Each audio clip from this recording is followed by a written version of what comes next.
I'm proud to be the first president to welcome to the White House 8 Cup-winning teams, all of whom are based in the United States.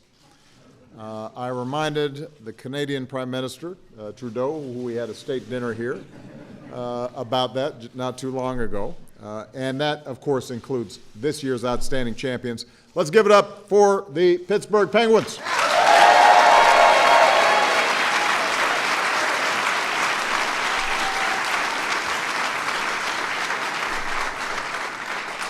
So this is a nice bookend to my presidency, because the first year, you guys won the Cup. Now you're coming back for my final year. A lot has changed during the interim. Back in 2009, my hair matched the color of the puck more than the ice.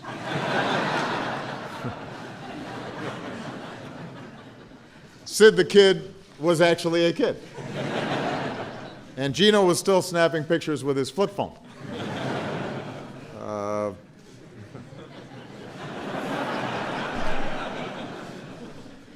But what I like best about this team's victory is that no one thought they could pull it off. I obviously sympathize with that. They said the same thing about me. Mike Sullivan started the season coaching the minor league team in Wilkes-Barre and Scranton. That's Biden country. And Casey country. In late December, the Pens were closer to last place than first. Spirits were low, and when the team designed its 50th anniversary logo for the upcoming season, it referenced the franchise's 3 cups because no one imagined they were about to win a 4th. And then GM of the year, Jim Rutherford, got to work. He was smart enough to see that Sullivan had coached in the Blackhawks organization, so he knew.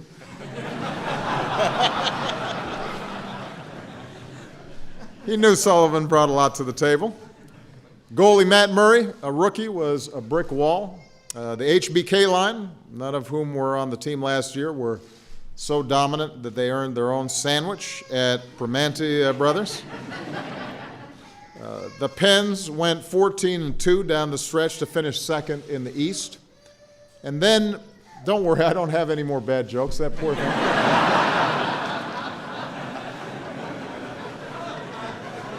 It's like, oh, these are so corny. Yeah, I know. And then they powered through 3 rounds, each tougher than the last, before taking care of the Sharks in 6 games. One of the most remarkable turnarounds in the history of the NHL. Of course, leading the way was my fellow lefty, Sidney Crosby. Last time he was here, I took a cheap shot at Sid for his size. I wasn't the first one, on or off the ice.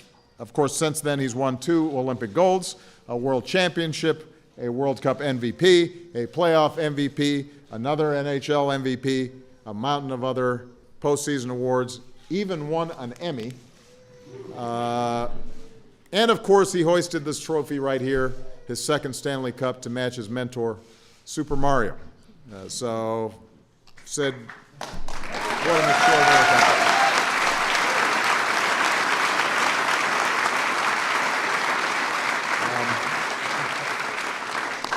And obviously nobody has to tell you his extraordinary achievements on the ice, but here's something worth mentioning. During the playoffs, defenseman Trevor Daley's mom was battling cancer, told him that she was going to keep fighting so she'd see her son lift the cup.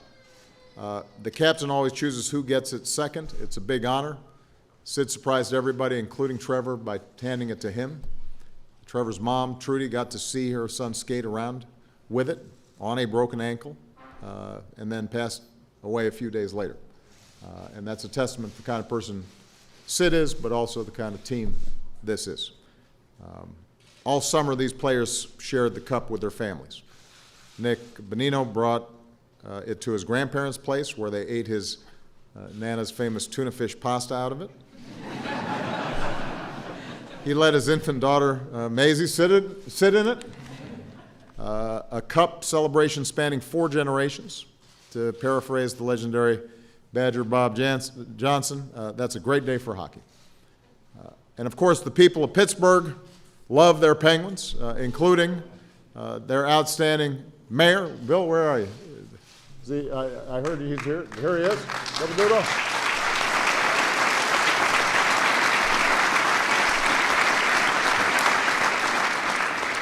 400,000 people welcomed them home from San Jose, the largest crowd for a sports parade in the city's history, which is saying something for the city of champions.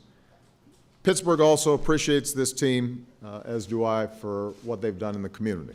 A bunch of the players brought the cup to Children's Hospital. In fact, it was Ian Cole's very first stop.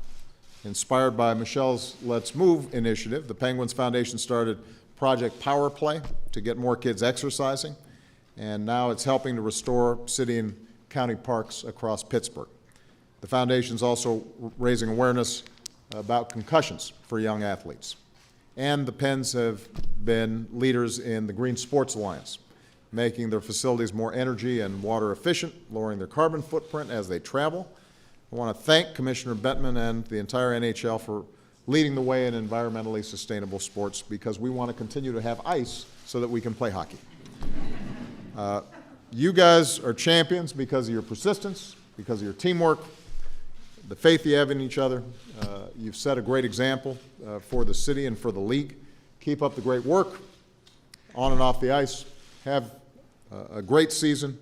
And once again, let's hear it for the world champion, or at least the NHL champion, and we're going to call him the world champion, Pittsburgh Penguins.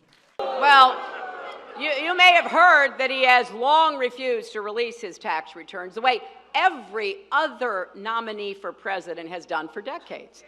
You can look at 40 years of my tax returns. I think we need a law that says if you become the nominee of the major party, you have to release your tax returns.